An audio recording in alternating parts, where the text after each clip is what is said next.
Сіз ойланып көрдіңіз бе? Неге ақылды әрі білімді адамдар барлық күш-жігеріне қарамастан қарызда өмір сүреді және үнемі көңілі қалады. Ал кейбіреулер оқуын тастап, жоғалғандай көрінгенмен, кенеттен гүлденіп, мүмкіндіктерді өзіне тартады. Бұл жай ғана сәйкестік емес, бұл тартылыс заңын іске асыру. Ол сіздің өміріңізде дәл қазір жұмыс істеп жатыр. Сіз оған сенесіз бе, жоқ па? Бірақ мен сізге айтайын, тек позитивті ойлау жеткіліксіз. Бұл қажетті нәрсенің жартысы да емес. Бүгін мен сізге ешкім айтпайтын нәрсені айтамын.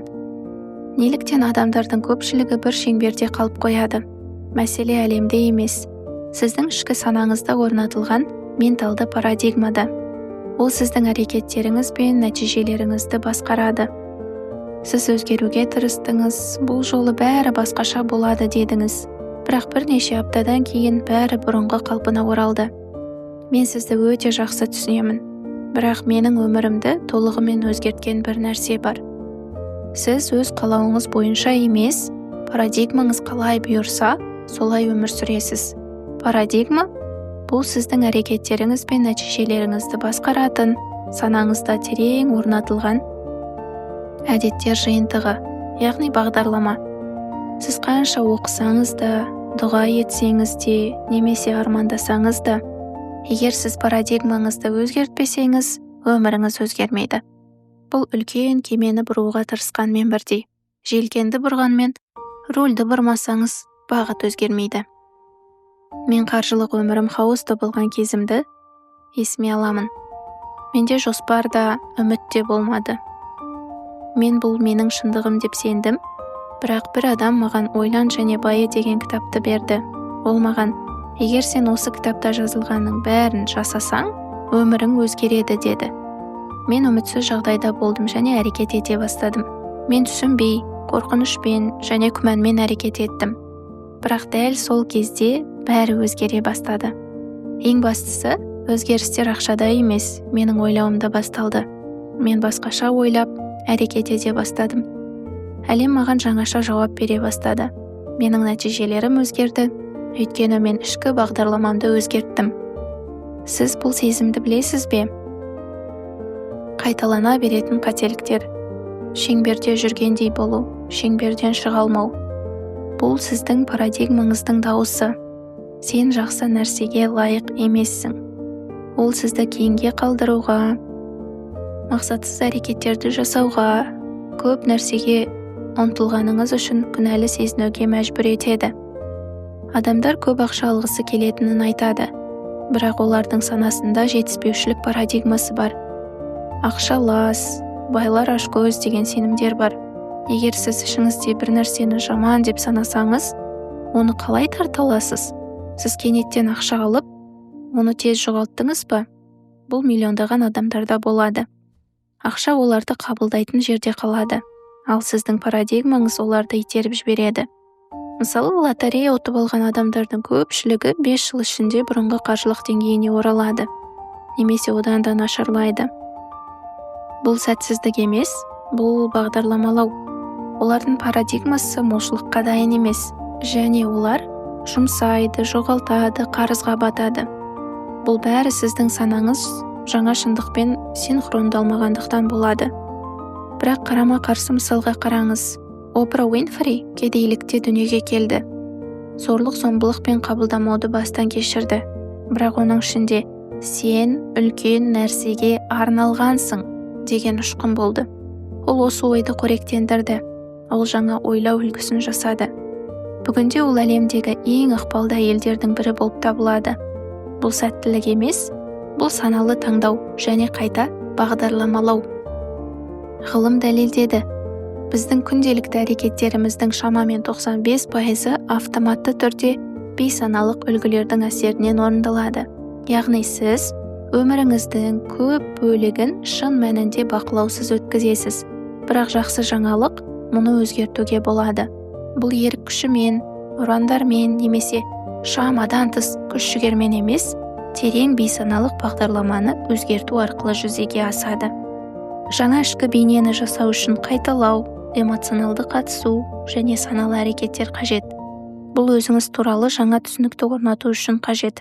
Сіз өзіңізге қанша рет «мен істей алмаймын», «бұл мен үшін емес», «менде уақыт жоқ», «мен ақшаны басқара алмаймын» деп айттыңыз.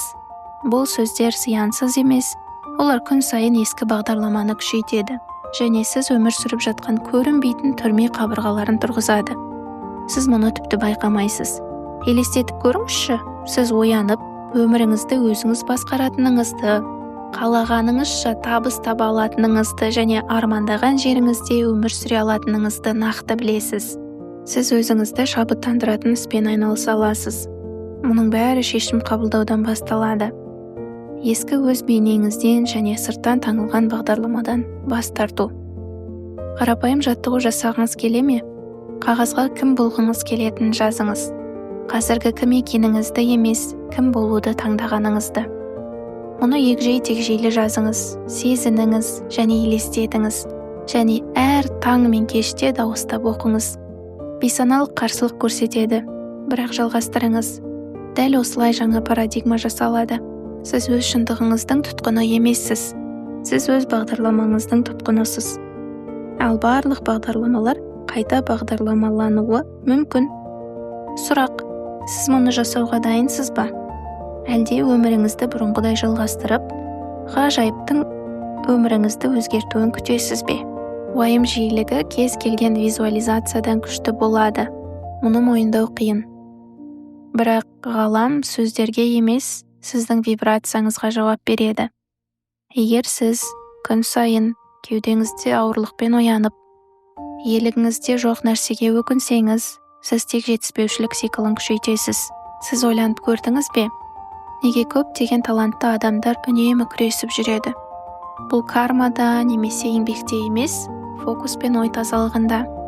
Адам миында жиі ойлайтын нәрсеге байланысты ақпаратты сүзгіден өткізетін ретикулярлық активтендіру жүйесі бар. Егер сіз жиі ақша табу қиын деп қайталасаңыз, миыңыз мүмкіндіктерді елемейді және осы идеяға назар аударады. Бұл сәттілік емес, бұл нейроғылым. Бұл сіздің шындығыңызды жасайтын менталды бағдарлама. Сіз қанша рет бір нәрседен бас тарттыңыз, бұл мен үшін емес деп ойлап. Сіз мүмкіндікке қол жеткізе алмадыңыз. Өйткені сіз ішіңізде бұл мен үшін жұмыс істемейді деп сендіңіз. Бұл кездейсоқтық емес, бұл сіз сенген нәтижені өзіңіз тарттыңыз. Актер Джим Керри танымал болмас бұрын өзіне $10 миллион чек жазып, оны әмиянында сақтады. Және бұл мүмкін деп қатты сенді. Ғалам жауап бермей тұра алмады. Кейін ол дәл осы соманы фильм үшін алды. Ол жай ғана армандаған жоқ, ол сезінді, ол вибрациялады. Молшылық жиілігінде өмір сүрді. Екінші жағынан Майк Тайсон. Керемет, талант, миллиондаған табыс тапты. Бірақ өз ойлауын қайта бағдарламағанның нәтижесінде бәрін дерлік жоғалтты. Өйткені сіз қалағаныңызды емес, сіздің вибрация деңгейіңізде кім екеніңізді тартасыз. Сіз жиі не туралы ойлайсыз? Шоттағы минус, мерзімі өткен төлемдер, келмейтін жалақы туралы ма? Бұл жетіспеушілік дұғасы, медитациясы. Оны өзгерткіңіз келе ме? Сіз жиілігіңізді өзгертпейінше, ештеңе өзгермейді. Жиілікті өзгерту тәжірибе, тұрақтылық және қайталауды талап етеді. Сіз бір күнде сезімді өзгерте алмайсыз, бірақ негативті күйді біртіндеп бейтарап күйге, одан кейін шабытқа, сенімге және қуанышқа ауыстыруға болады. Бұл өз ішкі әлеміңізді басқару өнері, ал сыртқы әлем тек соның көрінісі. Сізді не шабыттандырады? Не істегенде уақытыңыз ұмытылып шаршамайсыз? Дәл сол жерде сіздің молшылығыңыздың кілті жатыр. Бірақ көбіміз сол қуанышты істі өзімізге рұқсат етпейміз, өйткені бұл пайда келмейді. Бұл балалық, алдымен ақша тауып алу керек деп ойлаймыз. Шын мәнінде, дәл сол қуаныштың жиілігі, молшылықтың жиілігі. Бір нәрсені есте сақтаңыз. Сіздің ішкі әлеміңіз өзгермейінше, сыртқы әлем ешқашан өзгермейді. Сіз өмірдің сізге бір нәрсе беруін күтуді доғарғанда, сіз өз өміріңізге билік ете бастайсыз. Бәрі сіздің ішкі шешіміңізден басталады. Сіз қазір өзіңізді қаншалықты табысты емеспін, ақша маған келмейді, маған жол ашылмаған деген ойларда ұстап жүрсіз. Бұл ойлар шындық емес, тек сіздің бағдарламаларыңыздың көрінісі.